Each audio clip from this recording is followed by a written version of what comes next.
Good afternoon, and thank you again, Mike, and the MAXXI Museum that gave us a chance to talk about troubles. I sent in the title some time ago. It called it Ink Painting, a translation symbol of modernity, but without the troubles. And then at the last minute, I decided to put the word troubled into it.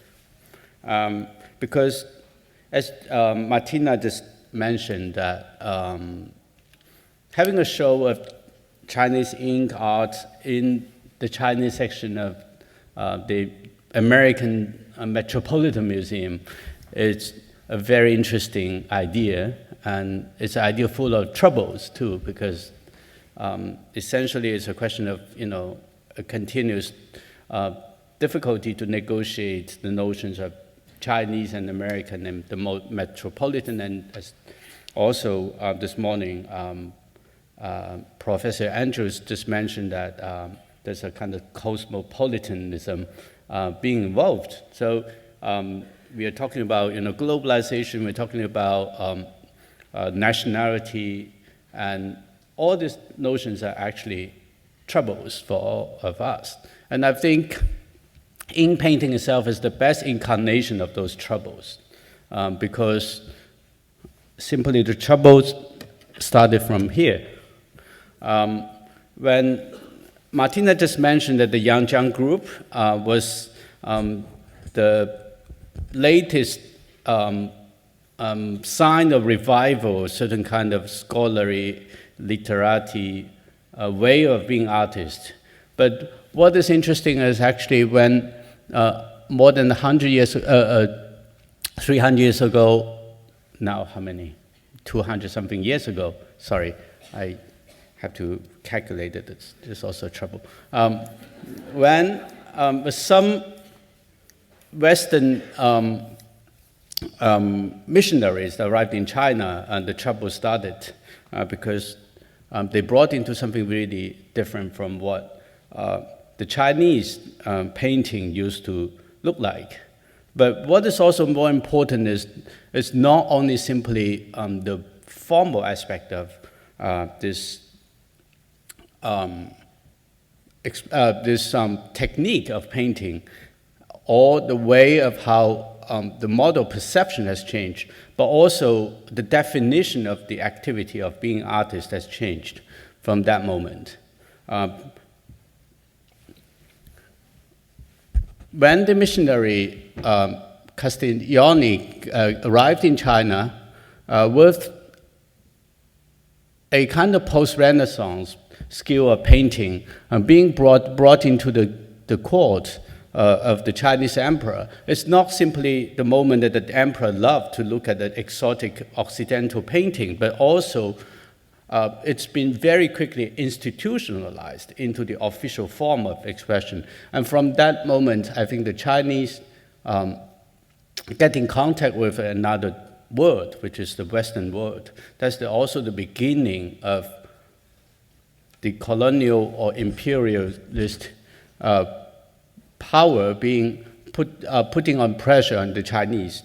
And that was the moment that art becoming separated from the literati activities, losing its dimension of playing game and gambling and having fun, but really becoming an official instrument of pedagogy and propaganda. And that also is a moment that the Asian nations such as China has to think itself as the nation, and also to become a state, become a nation state. And therefore, it's a moment that they have to think about the question of becoming a modern society. And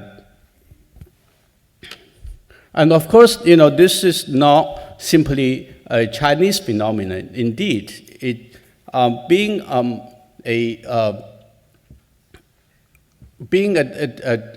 a nation that's starting having a status of a nation state, this idea in the Asian continent started actually from the Meiji period in Japan, before the Chinese became aware of the importance of the Western influences.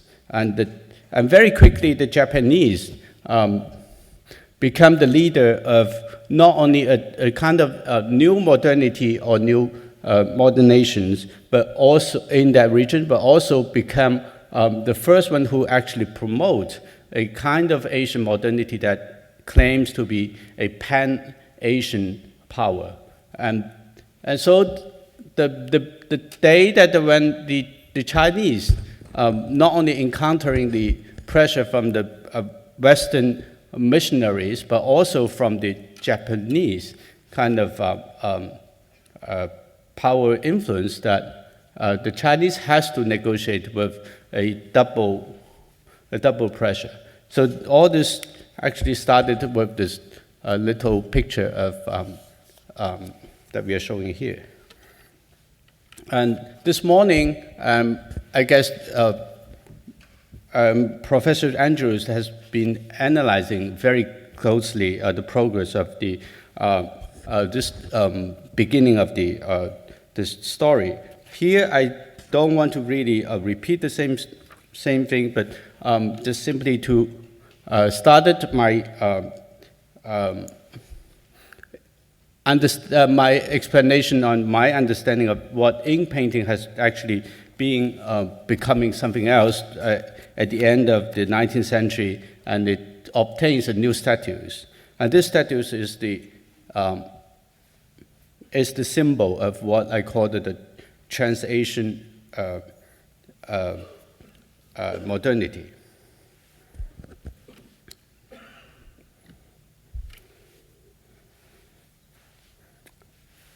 According to the Wikimedia, there's a very interesting definition on the ink painting. It says that the Chinese painting, the ink painting is actually generally known today in Chinese as guohua, meaning national or native paintings, as opposed to the Western style of art, which became popular in China in the 20th century. Traditional painting involves essentially the same technique as calligraphy and is done with a brush dipped in black or colored ink. Oils are not used. As with calligraphy, the most popular materials on which paintings are made of are paper and silk. The finished work can be mounted on scrolls, such as hanging scrolls and hand scrolls. Traditional painting can also be done on album sheets, walls, lacquerware, folding screens, and other media, and so on and so forth. I think this kind of definition of ink painting or Chinese painting can be found in many different places. This definition is actually involving a few very troublesome, again, notions. Number one is guohua, the national painting. Can one talk about the national painting? The second thing is about the relationship between the national painting facing the Western style. So that involves a very conflictual relationship between the Eastern and the West. And then the third notion is actually the tradition. But tradition in this context, indeed, has been somehow reinvented out of this relationship between the West and the East, and especially between the old and the new, between what we call the modern and the past. So the Chinese painting, it's in this kind of context, is no longer a continuation of an activity that we knew in the past, which was related to the entire way of living, of being a scholar, being an intellectual, or being an intellectual who are wanting to be part of this bureaucratic officialdom. But more than that, it's much more about being singled out, to become a professional, a modern professional. And this professional is not simply someone who expresses his imagination, his spirituality, his emotion through creating paintings. But instead, it's more someone who's carrying with him a certain kind of social responsibility and becoming a part of a system of a new division of labors in the modern society. So therefore, the Chinese painters becomes a cosmopolitan, internationalized, westernized painter. And the Chinese painting also becomes something which is somehow very different from what it was, and becoming a part of this new system which is called the fine arts. And this is clearly being seen in the work of this new generation of artists that started studying abroad in the West in the beginning of 20th century. And so the system of the Beaux-Arts, the system of the fine arts now is brought into China through a very interesting way, which is the translation, a Japanese translation that being integrated into the Chinese vocabulary, which is 美术. So all the circulation of this category, this definition of activity, provided a ground for a new framework of what ink painting should be. So the Chinese painting or the Guohua, with a translation, actually Guohua is probably also another translation from Japanese, to help us to redefine the category of the art activities under which Chinese painting or ink painting becomes a sub-category in this structure of the Beaux-Arts. So this is a very interesting, very confusing process, but in the meantime, it's highly important for us to understand the role of ink painting in the process of modernization of the society.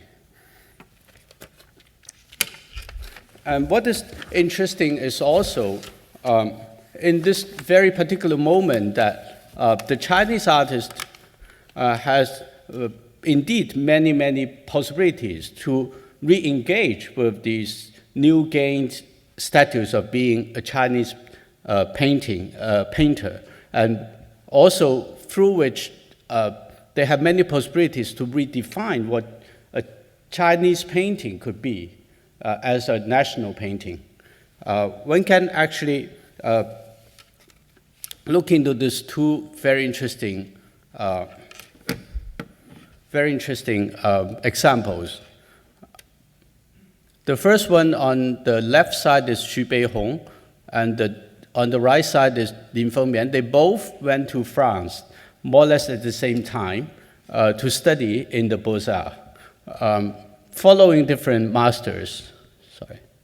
And then they came back with a very different approach to what they all have this very clear consciousness to try to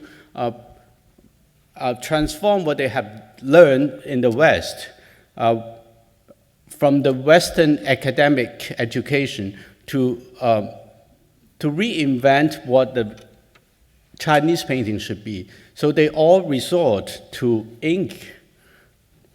But what is interesting is the way that they choose which kind of Western influence and also which kind of transformation of this Western influence into which language of ink painting is highly telling. Even they are dealing with very, very directly kind of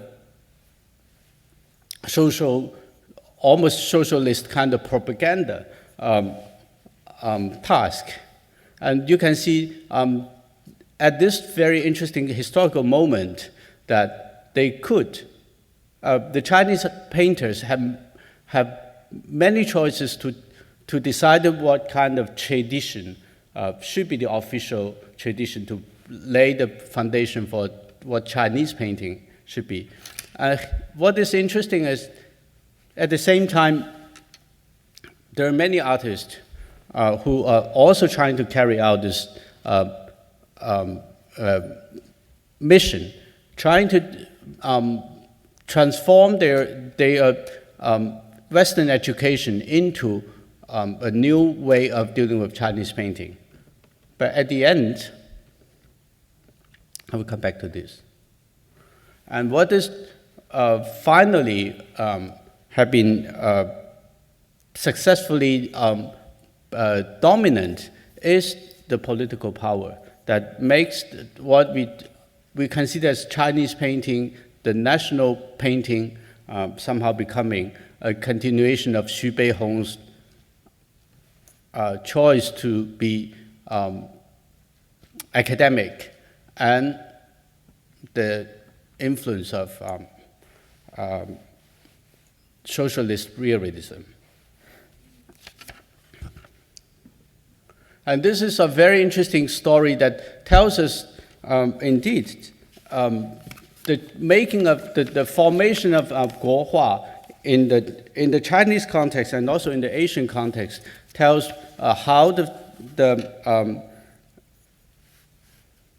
notion of Asian modernity has been formed and negotiated over time. And the image of the paintings are not simply a kind of artistic expression, but also a very clear symbol, very clear image of how the Asian people from various countries, especially in China and Japan, at the historical moment facing the negotiation with the Western power to invent their own new cultural identity. So according to the scholar Wang Hui, there are at least four kind of different directions to think about the idea of Asia at this very particular historical transitional moment, namely about 100 years between the middle of 19th century and the middle of 20th century. And in this historical period, there are different claims to redefine the identity of Asia itself. They're all facing the pressure of the West, and they all claim for kind of a resistance to the power of the West. In the meantime, they all embrace the idea that we should adapt to the new cultural and scientific system of the West, embrace the idea of progress and modernization to create a new society, therefore to create a certain kind of a renaissance of Asian culture. In the meantime, what is also very interesting is to see that this is a process not shows a rejection of the Western power by a kind of internal solidarity among the Asian nations. But on the other hand, there's also an internal competition and rivalry among those nations. So it's the concept of the formation of the concept of Asian modernity has always been a conflictual process in which not only the negotiation with the West becomes the central task, but also the internal struggle, the internal conflicts among these nations are highly important. And this is a very interesting kind of dynamic that created the new landscape of culture creation. On the other hand, this as Wang Hui insists, he said the ambiguity of the concept of Asia and its internal contradiction tells us that sometimes it is a colonial concept. At the same time, it's also an anti-colonial concept. sometimes it is a very conservative concept. At the same time, it's also a revolutionary concept. It is a nationalist concept and also is an internationalist concept. It is a West European concept, but the definition of Asia, in turn, is also forming the self-understanding of the Europeans. On the one hand, it is related to the question of self-decision, self-determination of the fate of the nation. On the other hand, it is related to the vision of the imperialism. And it is a concept that is related to the European civilization. On the other hand, it is also a geographic category, so on and so forth. So I think all this together very quickly has been, as I said, has been turned into a functionalism, as again Professor Andrews this morning mentioned. This functionalism turns the art activity into a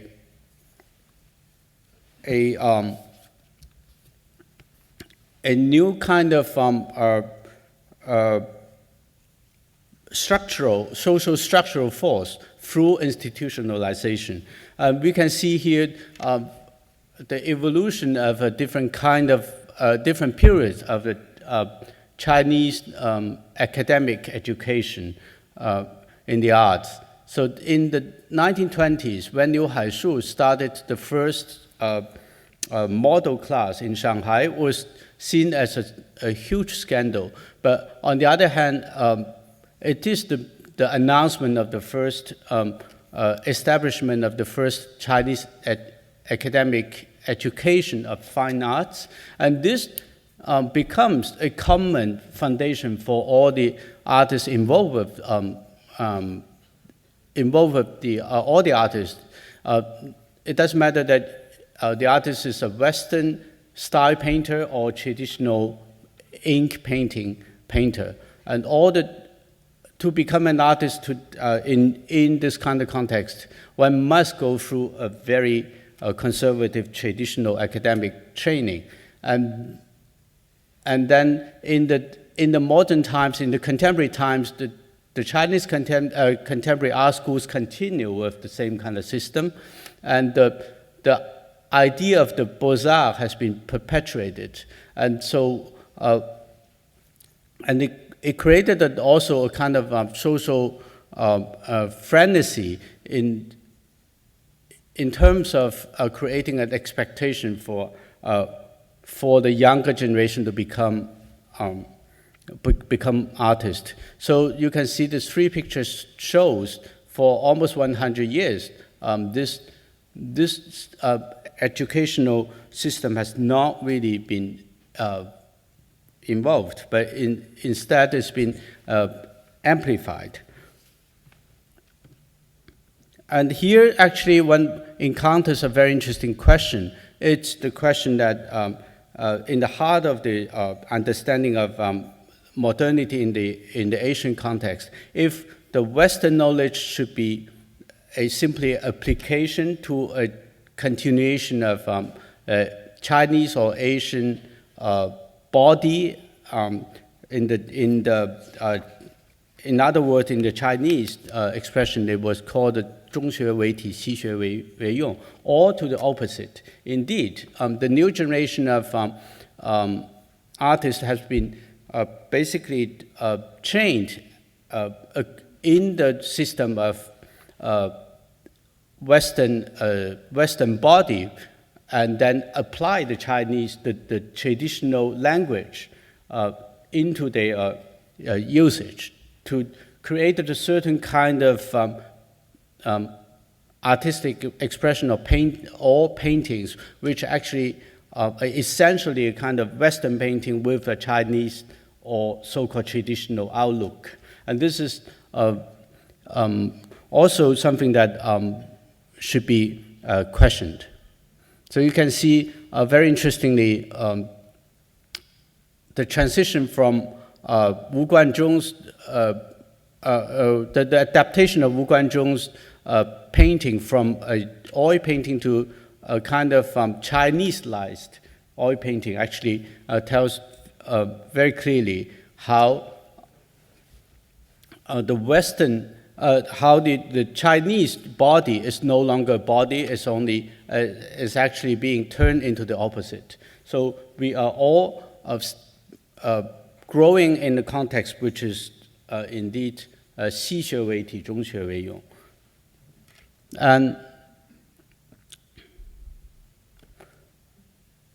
And this historical background actually can be also be understood as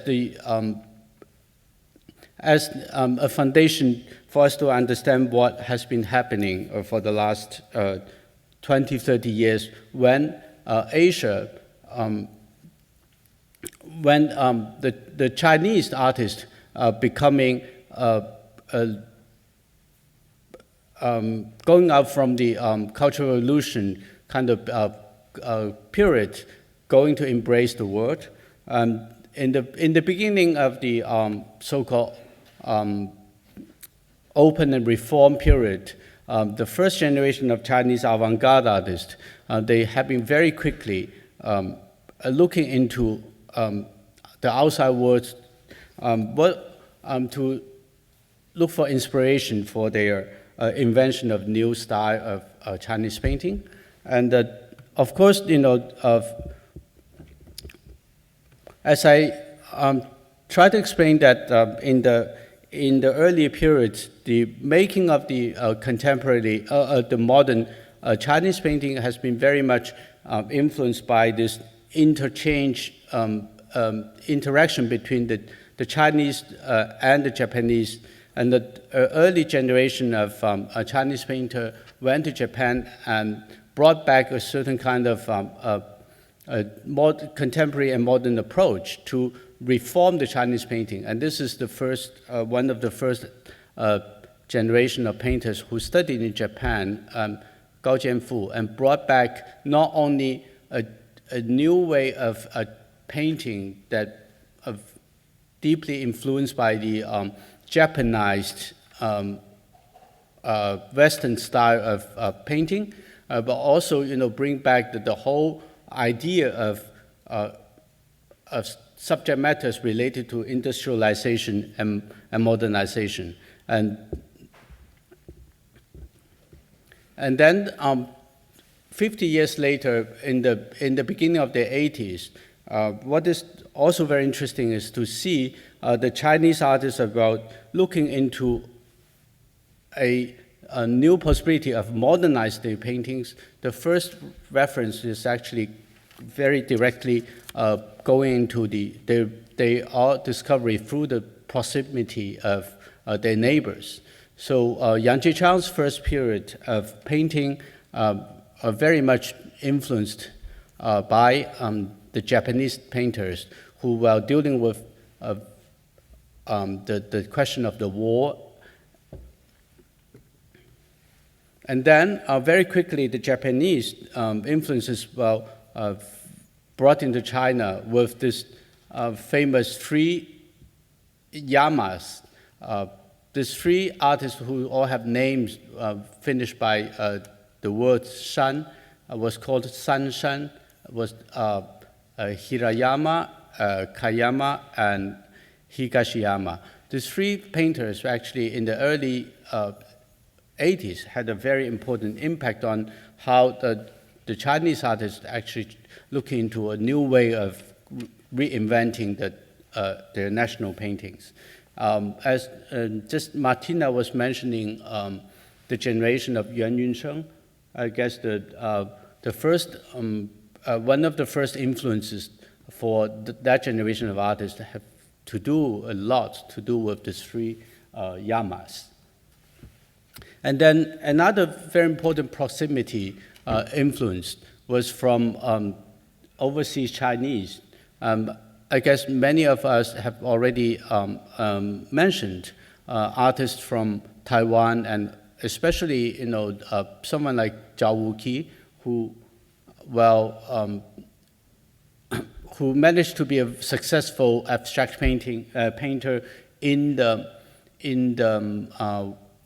Europe, was brought back in the early 80s to China as a very important kind of figure for younger generation of Chinese artists to understand that the ink painting, the spirituality that was imagined to be applied to the ink painting,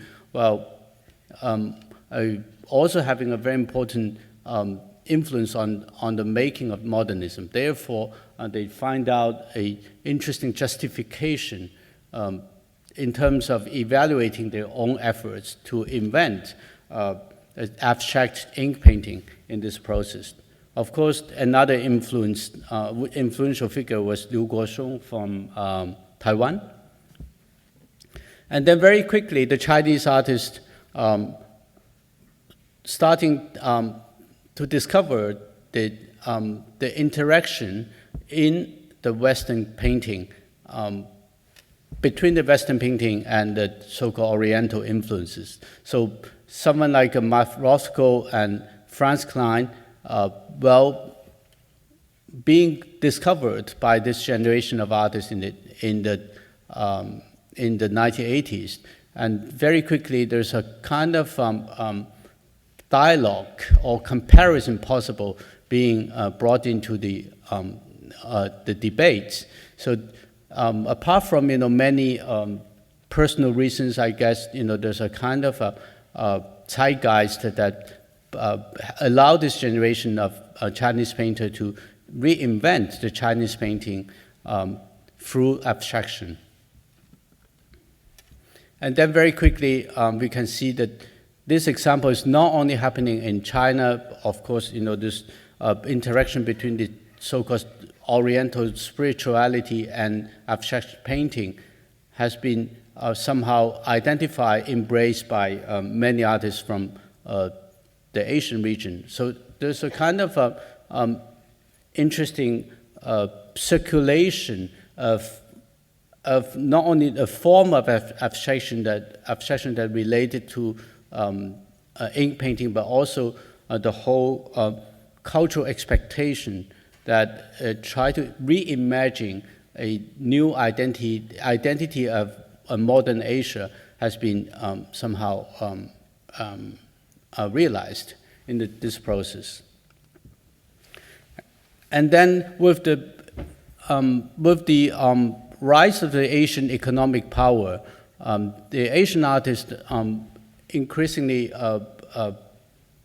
recognized the necessity or the importance of reclaiming a certain kind of a new contemporary art, which is somehow can be qualified as Asia. So very quickly, a new generation of artists now looking into the possibility of connecting with what we call contemporary practice and the so-called traditional inspirations. So not only this happens in the Chinese context, but also what is important is to look at a new generation of Japanese artists who are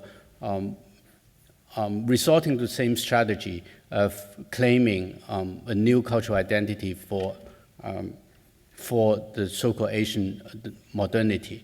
And what is, again, very interesting is behind these common claims for Asian contemporary art, there is also a kind of open or secret claim for a nationalist identity, or even a certain kind of nationalism. So you can see there's a kind of revival, a whole set of symbols of this Japanese imperialist influences. And in the meantime,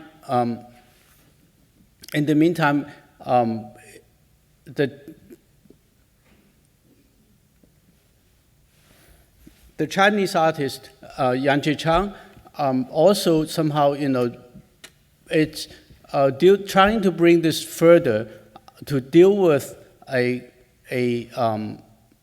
kind of a global situation which is beyond the question of Asia, but more like a kind of strategy to intervene into the global affairs with a certain kind of Asian identity or Asian language. And this created, I guess, a very interesting new possibilities for us to understand why we need to have a ink painting exhibitions in a museum like the Metropolitan.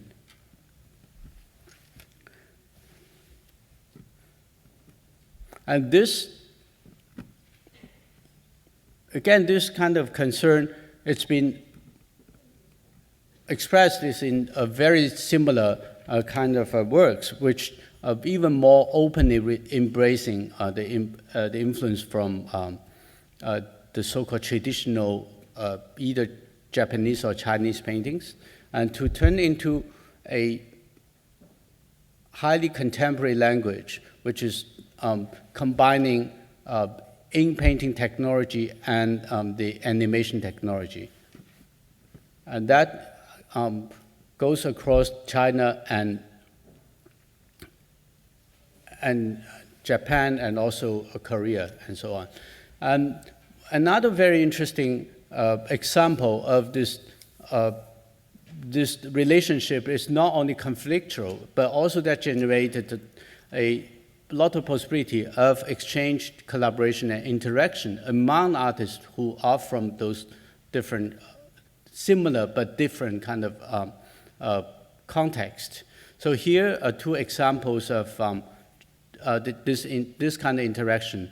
Chen Shaoxiong and Ozawa Tsuyoshi started their collaboration in 2005 through exchanging their ink painting diaries, and then created a common work for the Guangzhou Triennial, and then later on with the participation of another artist from Korea, Kim Hong-so, they organized themselves into a group called the Xi Jingmen, which is a highly utopian project to somehow to explore the possibility to reinvent an ideal territory, an ideal place, which is utopian Asia, based on the imaginative common capital of these three countries, which is the Western capital.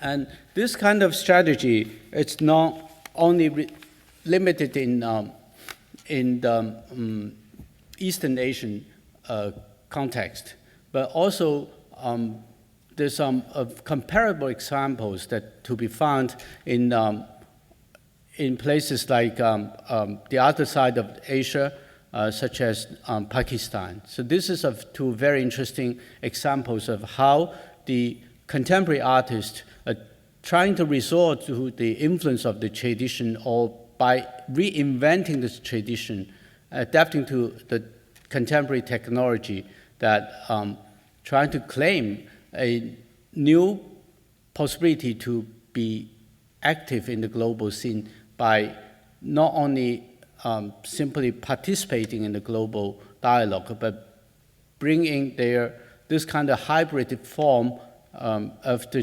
reinvented tradition to be a key part of the global community.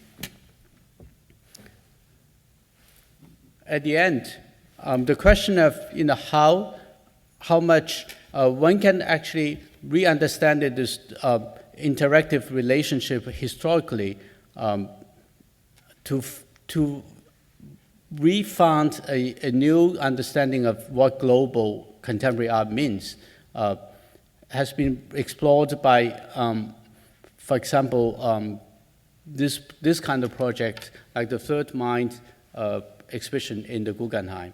And that is from a different angle to explore this continuous kind of dialogue between different reinvention of the West, the Eastern, the so-called Asian identity, now how it gains a truly global significance.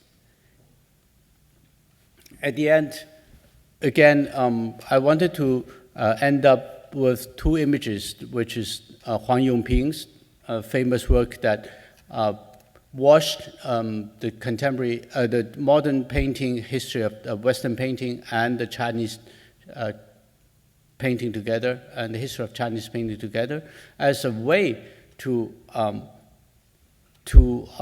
not only to solve, this challenging question of what makes the global, but continues to make to complicate it, this question, to make it into a further trouble. And this trouble is always a reminder for us to understand what a contemporary ink painter could do, being a part of this history. And this is the last work by Yang Jichang, as a reminder 25 years later, after the Tiananmen incident, he using the very typical ink paint technology to remind us the narrative of that moment. I just want to end here. Thank you very much.